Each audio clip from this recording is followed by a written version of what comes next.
Marriage fix ಮಾಡೋಕ್ಕೆ ಹೋಗಿದ್ದಾಗ ಮದುಮಗ ಆಗಬಹುದು, ಇಲ್ಲ ಮದುಮಗಳು ಆಗಿರಬಹುದು. ಸೊ ಅದು ನೋಡ್ಲಿಕ್ಕೆ ಹೋಗಿದಾಗ ಎಲ್ಲರಿಗೆ ಇಷ್ಟ ಆಗಬೇಕು ಅಂತ ಅನ್ಕೋತಾರೆ, ಬಟ್ ಆಗೋದಿಲ್ಲ.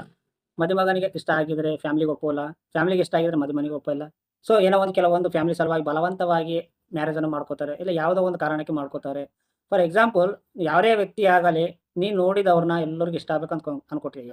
ವಸ್ತುವೇ ಆಗಲಿ, ಮನುಷ್ಯನೇ ಆಗಲಿ, ಯಾವುದೇ ಆಗಲಿ, ಎಲ್ಲರಿಗೂ ಇಷ್ಟ ಆಗಬೇಕು ಅಂತ ಅನ್ಕೋತೀರ. ಸೊ ಎಲ್ಲರಿಗೂ ನೀ ಎಂಥ ದೊಡ್ಡ ಸ್ಟಾರ್ ಹೀರೋ ಆಗಿರಲಿ, ಇಲ್ಲ ನೀ ಎಷ್ಟು ಸ್ಮಾರ್ಟ್ ಆಗಿರಲಿ, ಪ್ರತಿಯೊಬ್ಬರಿಗೆ ಇಷ್ಟ ಆಗೋದಿಲ್ಲ. ಯಾಕೆಂದರೆ ನೀನು ಅನ್ಕೋತಿ.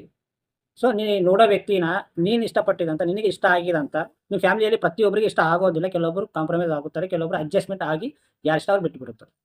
ಸೊ ನಿನಗೆ ಇಷ್ಟ ಆಗಿದ್ದ ಇನ್ನೊಬ್ಬರಿಗೆ ಇಷ್ಟ ಆಗಬೇಕಂತ ಅನ್ಕೋಬೇಡ. ಯಾಕೆಂದ್ರೆ ನಿಮ್ಗೆ ಇಷ್ಟಪಟ್ಟಿದ್ದ ಅವ್ರು ಇಷ್ಟಪಡಲಿಲ್ಲ ಅಂದಾಗ ಅವ್ರ ಬಗ್ಗೆ ನಿನಗೆ ಏನಾದರೂ ಒಂದು ಸ್ವಲ್ಪ ನೆಗ್ಲೆಕ್ಟ್ ಆಗಿ ಮಾತಾಡಿದ್ರೆ ನಿಂಗೆ ನೋವು ಬರುತ್ತೆ. ಯಾಕೆಂದ್ರೆ ಅದು ನಿಮ್ಗೆ ಇಷ್ಟ ಆಗಿದೆ, ಬಟ್ ಅವ್ರಿಗೆ ಇಷ್ಟ ಆಗಿದೆ. ಅವ್ರು ಯಾವಾಗಾದ್ರೆ ನಿಮ್ಗೆ ಇಷ್ಟ ಆಗಿದ್ದನ್ನು ನಿಮಗೆ ರಿಯಾಕ್ಟ್ ಮಾಡ್ತಾರೋ ಅವಾಗ ನಿನ್ನ ನೋವು ಬರುತ್ತೆ ಅಲ್ವಾ? ಸಿಂಪಲ್.